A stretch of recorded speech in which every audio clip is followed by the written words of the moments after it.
Hey guys, happy 1st of December. I hope you're all starting to feel very festive, unless of course you're watching this at some point other than December, in which case I hope you're feeling very whatever time of year it is. Today, given that Victoria and I opened our advent calendars for the first time this morning, I wanted to share a little advent treat with you guys to help you measure your floor plans and take dimensions from floor plans. Now the great thing about this is the software that we're going to use is free. You will probably already have it on your laptop, so let me minimize myself down here and show you exactly what I'm talking about. So here we have a floor plan open in Adobe. In this case I'm using Acrobat Pro, but I know that it also exists in Acrobat and I think even Adobe Reader as well.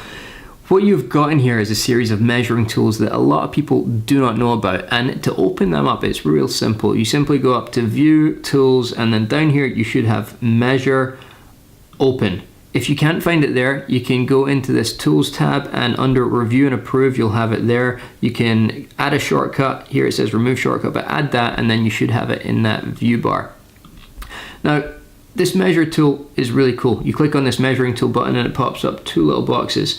First one is your options on what exactly you want to measure and how you do that, and the second one, called your distance tool, tells you all sorts of different things once you've started doing your measuring. But what's really important is the scale ratio. Make sure you set that up first of all. Now these floor plans we can see down here are scale 1 to 50. So all you got to do to change it, because as you can see at the moment the scale is 1 to 1, is right click, change scale ratio, and then you want to go 1 to 50.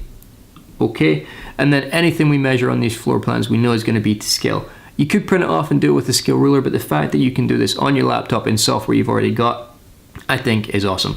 So you can do a number of different things. You've got three different measuring types here. You can measure a straight line, you can measure a perimeter, and you can measure an area. So why would you want to do that? Well, I'm sure there are loads of different scenarios you can think of when it would be handy to measure a floor plan and you don't have the dimensions. Often we get floor plans like this back from an architect and they might have some dimensions on them but not all of them, or they might have that scale but no dimensions at all, and we want to get an idea of what we're working with. So for example, this first one is your kind of straight line measuring tool. Let's say we want to put a corner sofa in this little nook here, but we don't know what size it is.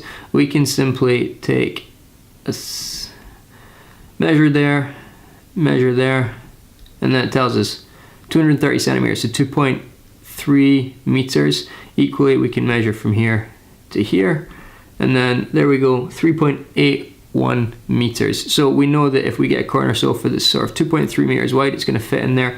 By anything up to, I don't know, maybe we could measure to the end of this window and see where that took us to. You can use it for a whole bunch of different stuff just to get straight line measurements on your floor plans. But what I think is really cool are the two other options that you've got here. The first is the perimeter tool, and I used this just last week. We got a price back from our plasterer. Because this is a commercial conversion that we're working on, we need to insulate the walls, and we decided the way to do that was to put a steel stud in, insulation behind it, and then plasterboard onto the steel stud. Now this only needs to be done around the perimeter walls. Like I say, we got a price per meter and I wanted to know exactly how many meters there were on site. So with this perimeter tool, I could simply click in the corners, go around the perimeter of the building. You can do this as accurately or otherwise as you like, but let's just go, okay, we've missed a little bit there, but that's fine. If we come around this chimney breast, I'm going a little bit fast here, but you can get it real accurate if you want. Let's go around this one. And I think it was something like £27 a meter. Let's just click again in that corner to finish it off. £27 per meter for steel stud, and you can see here we've got, I mean it's all in centimeters, I should have set the scale to meters, but 3,394 centimeters, so 34 meters. All I'd need to do is multiply that by the £27 and I know exactly how much that piece of the work is going to cost me, so that's great. Then finally you've got this area tool, the one that's like a triangle that's shaded in. Now let's say for example here you can see we've got a roof light going in. We decide that we don't want to put these low level windows in, so when we're putting a new window in a room, it needs to be 10% of the floor area of that bedroom. So we need to know the floor area of this bedroom. We can just, again, go around the perimeter. Let's go this way. If I get this out of the way. Around that chimney again. Straight across there. And then up here. And oh, that's a big number.